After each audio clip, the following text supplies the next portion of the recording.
നമ്മുടെ രാജ്യത്തെ ശക്തിയായിട്ടുള്ള finance minister അഥവാ ധനമന്ത്രി നിർമ്മല സീതാരാമൻ ഇന്ന് 9ാം തവണയും നിർമ്മല സീതാരാമന്റെ ബഡ്ജറ്റ് അവതരിപ്പിക്കും. നമ്മുടെ ഭാരതത്തിന്റെ ബഡ്ജറ്റ് അവതരിപ്പിക്കുമെന്ന റിപ്പോർട്ടാണ് പുറത്തു വരുന്നത്.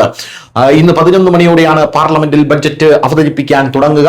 റെക്കോർഡ് നേട്ടങ്ങളോടെയാണ് നിർമ്മല സീതാരാമൻ വ്യക്തിപരമായും രാജ്യത്തിനും റെക്കോർഡ് നേട്ടങ്ങളോടെയാണ് നിർമ്മല സീതാരാമൻ ബഡ്ജറ്റ് അവതരിപ്പിക്കാൻ വരുന്നത് എന്നുള്ളതാണ് കാര്യം. ഇന്ത്യയുടെ സമ്പദ് വ്യവസ്ഥയുടെ ദിശ നിർണ്ണയിക്കുന്ന 2026 കേന്ദ്ര ബഡ്ജറ്റാണ് അവതരിപ്പിക്കാൻ പോകുന്നത്.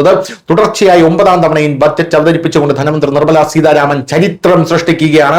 മധ്യവർഗത്തിനും നികുതിദായകർക്കും കർഷകർക്കും യുവാക്കൾക്കും ഈ ബഡ്ജറ്റിൽ എന്ത് പ്രത്യേകത ഉണ്ടാകും എന്നുള്ളതാണ് രാജ്യം മുഴുവൻ ഉറ്റുനോക്കുന്നത്. ഇന്ന് ഫെബ്രുവരി 1ാം തീയതി രാജ്യത്തിന്റെ സാമ്പത്തിക പുരോഗതിയെ പ്രതിഫലിപ്പിക്കുന്ന ഒരു ദിവസമാണ്. നിർമ്മല സീതാരാമൻ 2026 കേന്ദ്ര ബഡ്ജറ്റ് രാവിലെ 11 മണിക്ക് പാർലമെന്റിൽ അവതരിപ്പിക്കും. ഈ ബഡ്ജറ്റിൽ സാമ്പത്തിക വളർച്ചയും സാമ്പത്തിക സന്തുലിതാവസ്ഥയും എന്ന ഒരു വലിയ വെല്ലുവിളി സർക്കാർ നേരിടുന്നുണ്ട്. ലോകത്തിലെ ഏറ്റവും വേഗത്തിൽ വളർന്ന സമ്പദ് വ്യവസ്ഥയായി ഇന്ത്യയെ സ്ഥാപിക്കുന്ന വരും വർഷത്തേക്ക് 7% വളർച്ചാ നിരക്കാണ് സാമ്പത്തിക സർവേ ഇപ്പോൾ പ്രവചിക്കുന്നത്. News desk.